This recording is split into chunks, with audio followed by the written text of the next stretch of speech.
Hello everyone, Jesse Webb, TradersPro. Doing an update.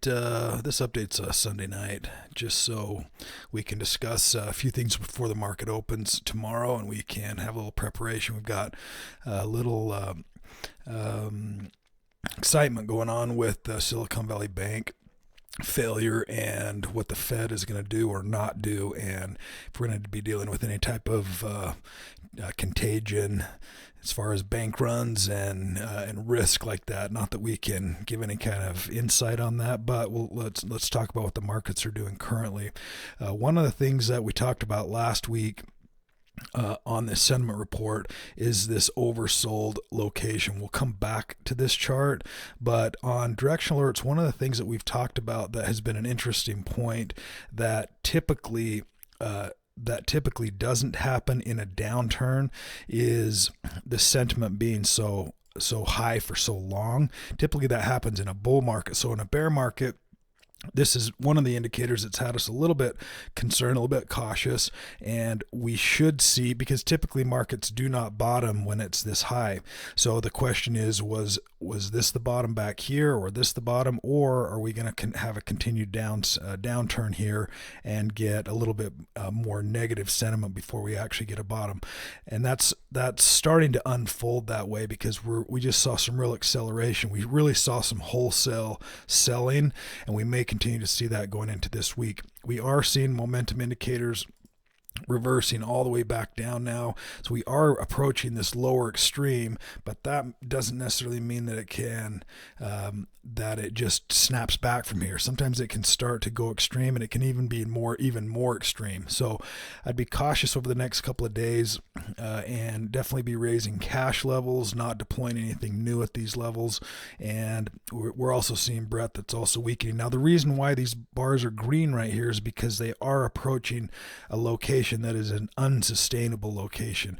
Once it gets down here to this negative 200, it can go down all the way. On some of the worst ones I've seen are negative 250, negative 270. They usually don't last maybe a day or two in those levels. On individual stocks, typically don't see that on a market as a whole.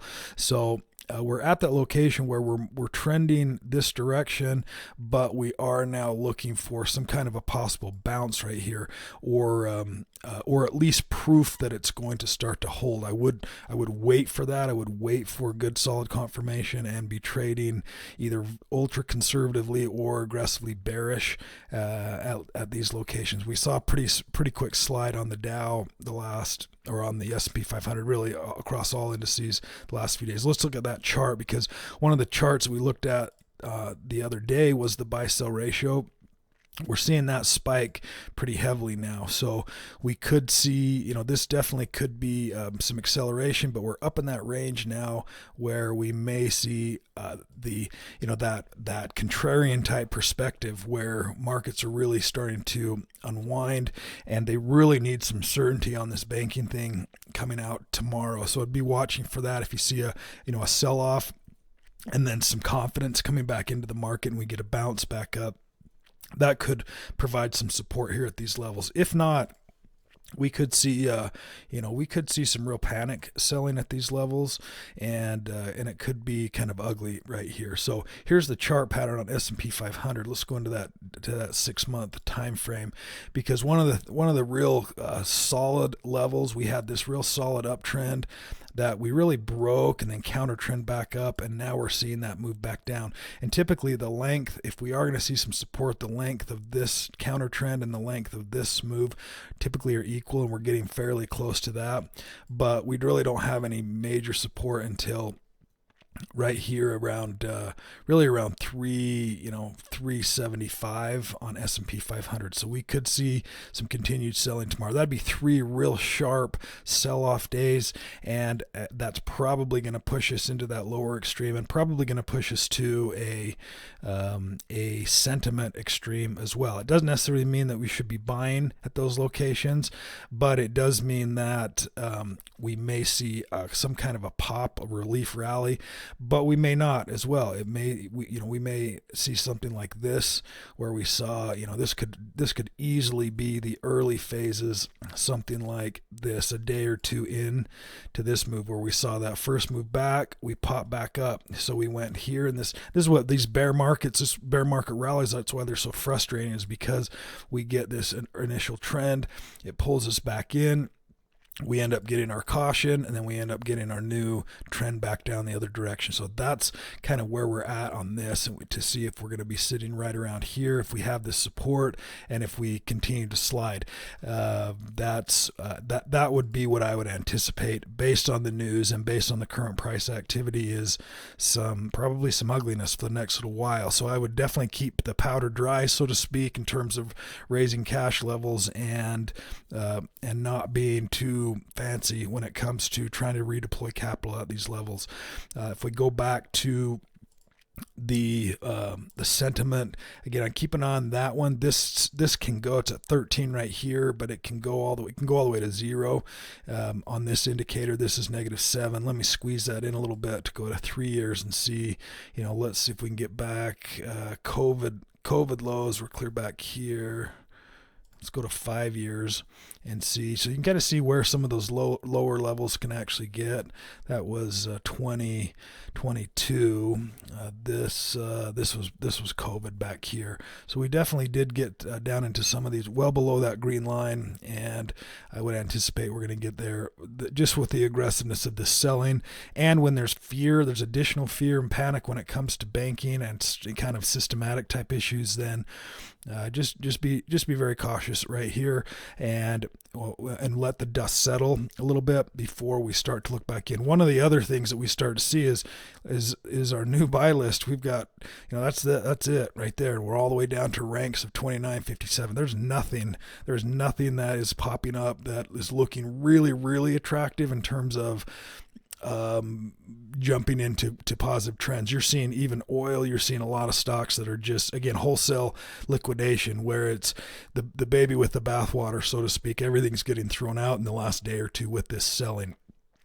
That doesn't mean we should also be panicking and selling into that. What it means is, it just means we need to be adjusting to our risk, to the potential risk that we're dealing with. And that means if you're aggressively, if this is feeling the pain, you're feeling any kind of hurt on this, that means you've got to lighten up the positions, tighten up the stop losses, sell the losers, keep the winners, and tighten the stops on the winners.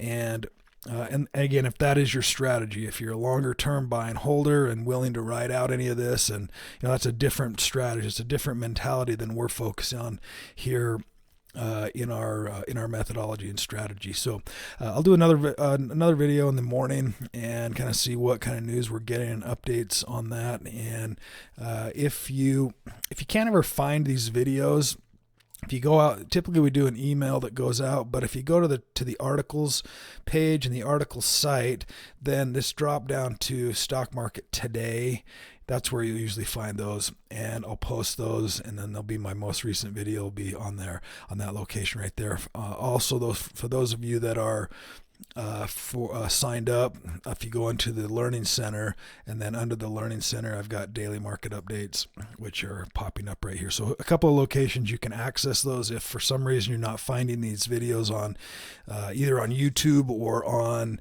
in an email or whatever location that you're finding, there's a couple of ways to be able to access that. So let me just jump over, and again, the muscle ETFs are interesting right here, because this BNKD is the banking ETF, the banking inverse ETF, and you can see there's just some real fear. Banks have been getting crushed. They're dropping, and as they're dropping, this ETF, or ETN in this case, is rising. So there are ways to be able to look to profit in a downturn. Granted, we've got the opposite scenario here. we're a little bit overbought now, and may need to see if we kind of get some settling. And again, the news tomorrow is going to really be helpful in terms of what's going to be the status on a backstop for this bank. I saw that Treasury Secretary Yellen said the Treasury's not going to bail these guys out. So at least as of now, that's kind of the stance. We'll see if we get some continuation on that perspective. Going into this ETF list, again, this is a good way to look for more of a hedging tools. These inverse ETFs like Financial Bear, negative 3x. You can see obviously it's going higher. The early move would have been back here. I'd wait maybe a little bit and see, but you can see we could definitely get some more upside when it comes to that on. If we really get some fear in the markets, and that's kind of what we're seeing, the leadership right here, kind of across the board. You're seeing -2, consumer services, -2x, ultra short, S&P small cap, even gold, financials. It's really across the board, which again should be concerning at these levels for some continuation on a downturn. If you don't have full access to the software, you can sign up with the link below, and we look forward to having you. Have a great day.